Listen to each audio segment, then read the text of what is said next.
네, 우리 함께 보실 말씀 로마서 13장 말씀입니다. 신약성경 257쪽 로마서 13장 1절부터 14절까지 말씀 우리 함께 읽도록 하겠습니다. 로마서 13장 1절부터 14절 우리 함께 1절부터 14절까지 읽도록 하겠습니다. 각 사람은 위에 있는 권세들에게 복종하라. 권세는 하나님으로부터 나지 않음이 없나니 모든 권세는 다 하나님께서 정하신 바라. 그러므로 권세를 거스르는 자는 하나님의 명을 거스름이니 거스르는 자들은 심판을 자취하리라. 다스리는 자들은 선한 일에 대하여 두려움이 되지 않고 악한 일에 대하여 되나니 내가 권세를 두려워하지 아니하려느냐. 선을 행하라. 그리하면 그에게 칭찬을 받으리라. 그는 하나님의 사역자가 되어 내게 선을 베푸는 자니라. 그러나 내가 악을 행하거든 두려워하라. 그가 공연히 칼을 가지지 아니하였으니 곧 하나님의 사역자가 되어 악을 행하는 자에게 진노하심을 따라 보응하는 자니라. 그러므로 복종하지 아니할 수 없으니 진노 때문에 할 것이 아니라 양심을 따라 할 것이라. 너희가 조세를 바치는 것도 이로 말미암음이라. 그들이 하나님의 일꾼이 되어 바로 이 일에 항상 힘쓰느니라. 모든 자에게 줄 것을 주되 조세를 받을 자에게 조세를 바치고 관세를 받을 자에게 관세를 바치고 두려워할 자를 두려워하며 존경할 자를 존경하라. 피차 사랑의 빚 외에는 아무에게든지 아무 빚도 지지 말라. 남을 사랑하는 자는 율법을 다 이루었느니라. 간음하지 말라, 살인하지 말라, 도둑질하지 말라, 탐내지 말라 한 것과 그 외에 다른 계명이 있을지라도 내 이웃을 내 자신과 같이 사랑하라 하신 그 말씀 가운데 다 들었느니라. 사랑은 이웃에게 악을 행하지 아니하나니 그러므로 사랑은 율법의 완성이니라. 또한 너희가 이 시기를 알거니와 자다가 깰 때가 벌써 되었으니 이는 이제 우리의 구원이 처음 믿을 때보다 가까웠음이라. 밤이 깊고 낮이 가까웠으니 그러므로 우리가 어둠의 일을 벗고 빛의 갑옷을 입자. 낮에와 같이 단정히 행하고 방탕하거나 술 취하지 말며 음란하거나 호색하지 말며 다투거나 시기하지 말고 오직 주 예수 그리스도로 옷 입고 정욕을 위하여 육신의 일을 도모하지 말라. 아멘.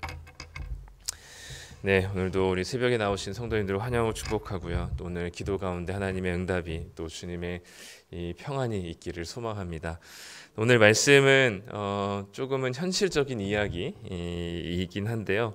크게 나누어 보자면 세 가지 이야기입니다. 하나는 국가와의 관계를 어떻게 할 것인가, 그리고 다음은 이웃과의 관계를 어떻게 할 것인가, 그리고 마지막은 내 스스로 나와의 관계를 어떻게 할 것인가.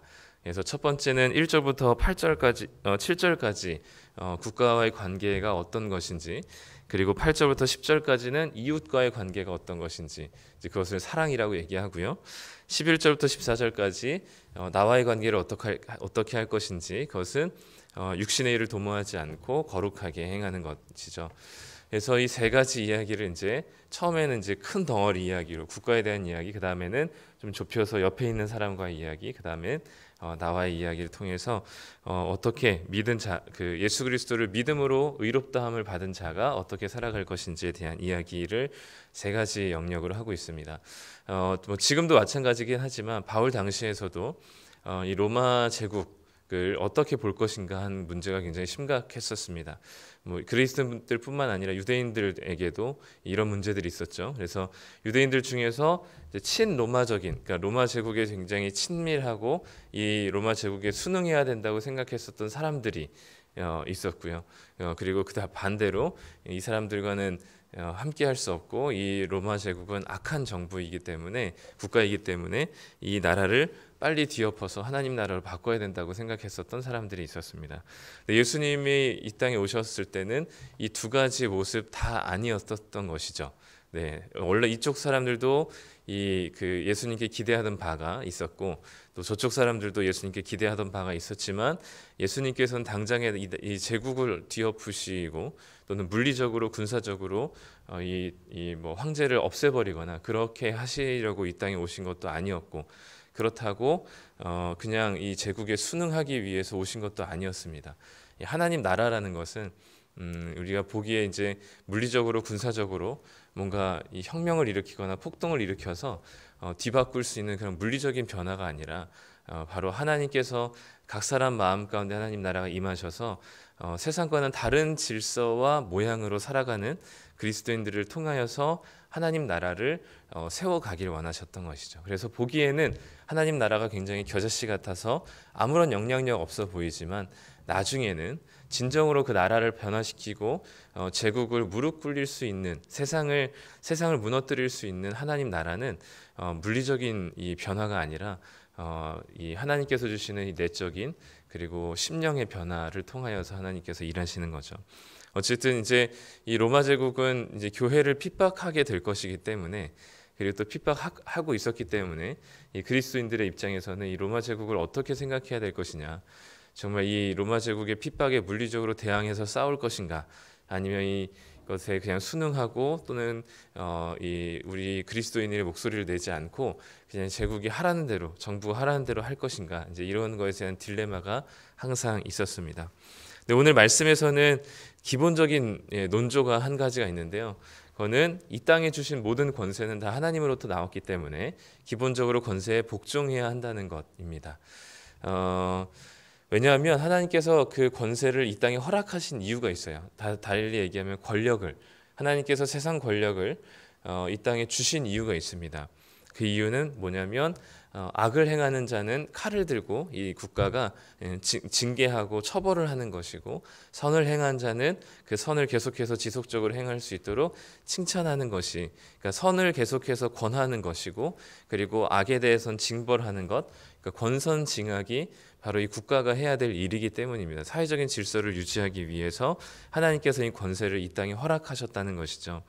그렇기 때문에 악을 행하지 않는다면 이 권세를 두려워할 필요가 없는 겁니다. 기본적으로. 법을 어기지 않으면 경찰을 두려워할 필요가 없고 법원을 두려워할 필요가 없듯이 이 땅에 있는 사회적인 질서를 유지하기 위해서 권력이 주어졌고 그 권력의 감시로 인하여서 이 사회 질서가 유지되고 있는 상황 속에서 우리가 이 범법을 하지 않는 이상 이 권력자에게 또는 권세에 두려워할 필요가 없는 것이죠. 그렇기 때문에 그 권력에 기본적으로는 복종해야 된다라고 얘기하면서 그 권력에 대한 복종의 한 가지 예, 당시 아마 이 문제가 제일 컸었던 것 같아요. 그 예가 뭐냐면 세금을 내는 문제에 대한 이야기를 6절과 7절에서 하고 있습니다. 너희들이 마땅히 내야 될 세금들은 마땅히 내라. 그게 권세에게 복종하는 가장 중요한 기본적인 모습이다라고 얘기하면서, 당시에는 로마 정부가 교회를 핍박하니까 이 정부를 인정하지 않고 세금도 내지 않고 이제 이 정부를 어떻게 하면 뒤엎을까를 고민하고 있었던 교회들에게 기본적으로 내야 될 세금들을 내면서 하나님이 주신 권세에 복종하라라고 하고 있습니다. 그러면 이제 질문이 한 가지 생기죠. 모든 권세에 그러면 복종할 것인가? 그리스도를 예수님 믿는 것 때문에 핍박하는 혹여나 이제 북한과 같은 그런 지도자가 있을 때, 또 예전에 그 2차 세계 대전을 일으켰던 히틀러와 같은 사람들이 있을 때 우리는 거기에 무조건 복종해야 하고 순종해야 되는가라는 질문들이 떠오르게 됩니다.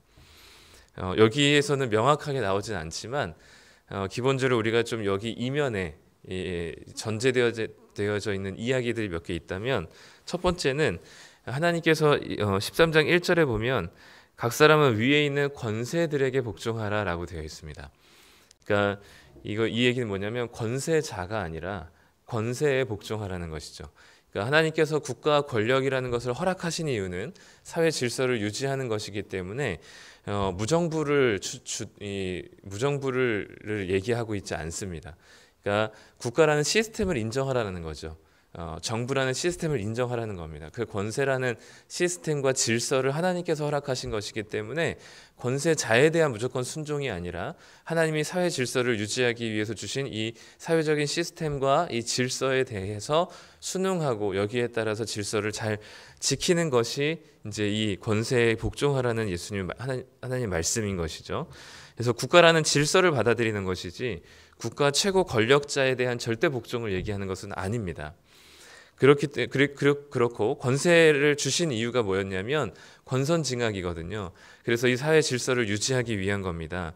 그렇기 때문에 만약에 권세자가 하나님이 주신 목적대로 주신 그 권력을 하나님의 목적대로 사용하지 않는다면, 그 권력자가 자기 마음대로 권선징악이 아니라 악을 더 부추기고 선을 행하는 자를 더 핍박하고 압박한다면 그 권세는 하나님이 주신 권세대로 그 권력을 행사하고 있지 않기 때문에 그 권세자는 얼마든지 바꿀 수 있다는 사실을 우리는 인정할 수 있습니다. 그게 이제 여기에 명시되어 있지는 않지만 하나님께서 권력을 주신 목적을 우리가 이해한다면, 그리고 그것이 권력에 대한, 권세에 대한, 질서에 대한, 권위에 대한 순종이라면 그 권력자가 하나님이 주신 권력대로 권력을 자기 마음대로 사용할 경우에는, 그리고 그것으로 인해서 사회 질서가 오히려 더 혼란스럽게 될 경우에는 그 권력자를 바꿀 필요가 있는 것이죠. 그래서 그것을 제도적으로 지금 마련해 놓은 게 5년이라는 시간 제한이고요.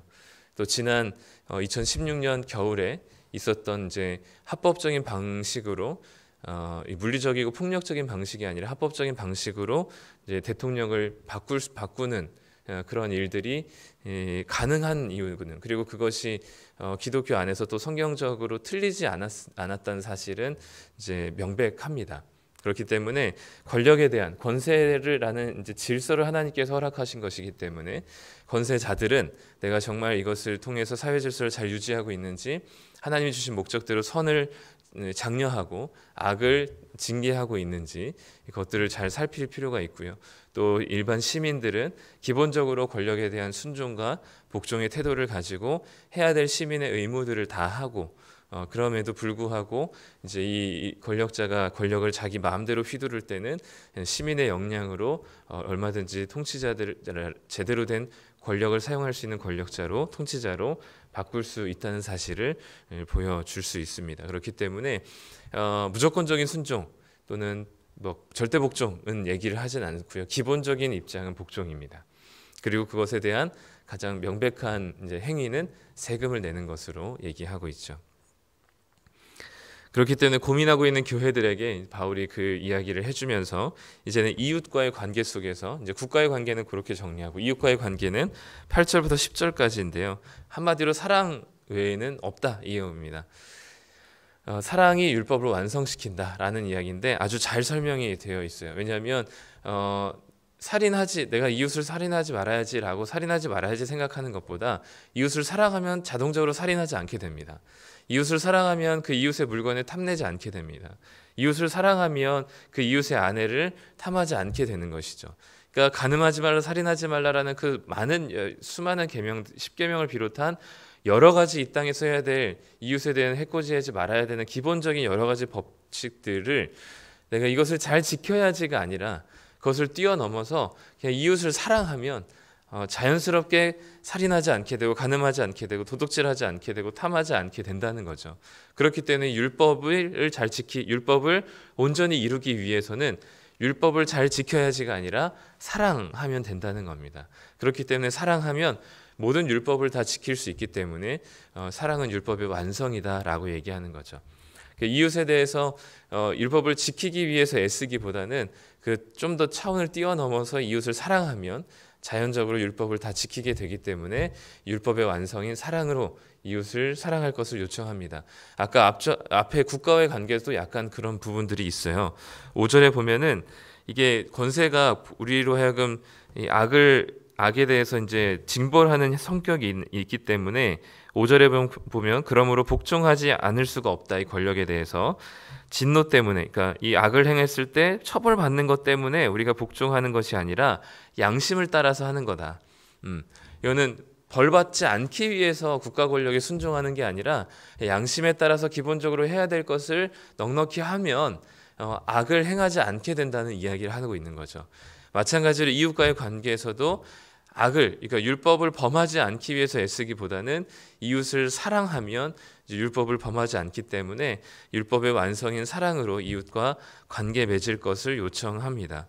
그래서 두려움으로 복종하기보다는 양심에 따라 할 때 평안한 것처럼 국가의 관계 속에서도 이웃과의 관계 속에서도 율법을 지키기 위해서 애쓰는 것을 뛰어넘어 사랑으로 행할 때 이웃과의 관계가 바르게 된다는 것을 이야기하고 있습니다. 왜냐하면 이 그리스도인이라고 하면 기본적으로 세상과 다른 질서와 방향으로 살기 때문에 세상 사람들로부터 조롱과 비난을 받는 것이 기본적인 이 상황입니다. 그렇기 때문에 이 세상 친구들이 많을 수가 없어요. 일단 기본적으로.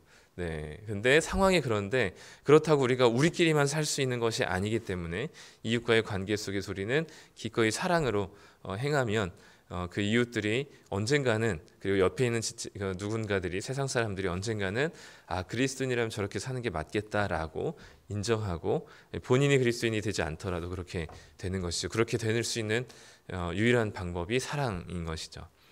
그리고 11절부터 14절까지는 이제 나와의 관계입니다. 이 마지막 때를, 이 어려운 시대를 나는 어떻게 살 것인가? 그게 이제는 밤이 이제는 지나고 너희들 안에 밤이, 이전에 세상의 질서와 율법 아래에 있었을 때 그 밤이 지나고 이제는 복음의 빛 아래에 살기 때문에 이제는 낮에처럼 단정히 행하고 방탕하지 말고 술 취하지 말고 음란하지 말고 호색하지 말고 다투거나 시기하지 말고 예수 그리스도로 옷 입고 육신의 일을 도모하지 말아라. 이제는 거룩하게 성결하게 깨끗하게 정말 낮에 있는 단정한 사람처럼 하나님의 자녀로서 또 예수님을 믿는 사람으로서 예수님으로 옷 입고 거룩하게 살아갈 것을 요청하고 있습니다.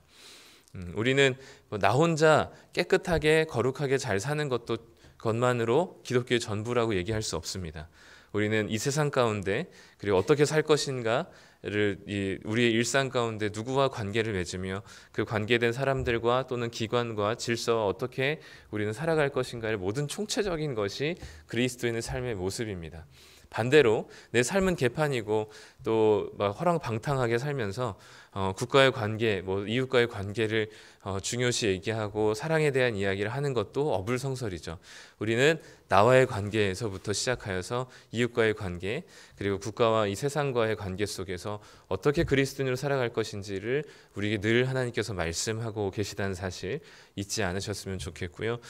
나 혼자 동떨어져서 성경을 잘 읽고 기도 열심히 하며 이 기독교 생활에 심취하는 것이 구원의 전부가 아니다라는 사실. 그래서 일상 가운데서 우리가 마주하는 수많은 사람들과 자영업을 하시는 분들은 손님을 어떻게 우리가 잘 맞이할 것인가도 우리에게는 신앙의 영역이고요. 또 누군가의 밑에서 일하시는 분들도 이 하나님 주신 권위에 어떻게 순종하면서 또 이 안에서 평안하게 두려움 없이 일을 하고, 그리고 또 가감 없이 이 상황 속에서 잘못된 것들은 어떻게 바로잡을 수 있는지, 그런 것들을 우리는 늘 이 모든 것들이 신앙의 영역이기 때문에요. 우리가 예수를 믿는다는 것은 우리의 모든 나 안에 있는 내적인 부분부터 내 외적인 부분, 그리고 누군가의 관계, 그리고 이 세상과의 관계 속에서 어떻게 살아갈 것인지 그 모든 것이 예수 믿는 자들에게 포함된 우리 모든 영역에서 하나님이 주되심을 고백하는 그런 귀한 영역입니다. 그렇기 때문에 오늘 우리의 이 시간도 중요하고, 또 우리가 지체들끼리 만나는 시간도 중요하고요. 또 세상 가운데 열심히 일하며 만나는 관계도 중요하고, 이 모든 우리의 일상들이 하나님의 영역으로서 생각하시고 믿음으로 살아가시는 그런 귀한 우리 낮은 숲의 성도님들 되시기를 간절히 소망합니다. 기도하겠습니다. 하나님 감사합니다. 오늘 이 말씀을 통하여서 당시 교회에게 가장 큰 이슈였던 국가의 관계와 또 이웃과의 관계들 속에서 이 바울을 통해서 말씀하신 말씀을 봅니다. 하나님께서 주신 이 신앙이라는 것, 또 믿음이라는 것은 나 개인적인 것일 뿐만 아니라 공적인 것임을 분명히 말씀하고 있음을 깨닫습니다. 1차적으로는 내 안에 수많은 죄악된 모습들, 육신의 일을 도모하고자 하는 수많은 방탕하고 죄 짓는 일들이 우리 심령 가운데 많습니다. 하나님, 우리를 거룩하게 하시고 당신의 깨끗함으로 우리를 깨끗하게 빚어주셔서 세상의 것을 탐하지 않고 또 방탕하거나 또 육체의 정욕에 따라서 행하지 않고 오직 하나님의 말씀대로 순종하며 살아갈 수 있는 거룩하고 성결한 삶을 허락하여 주시옵소서.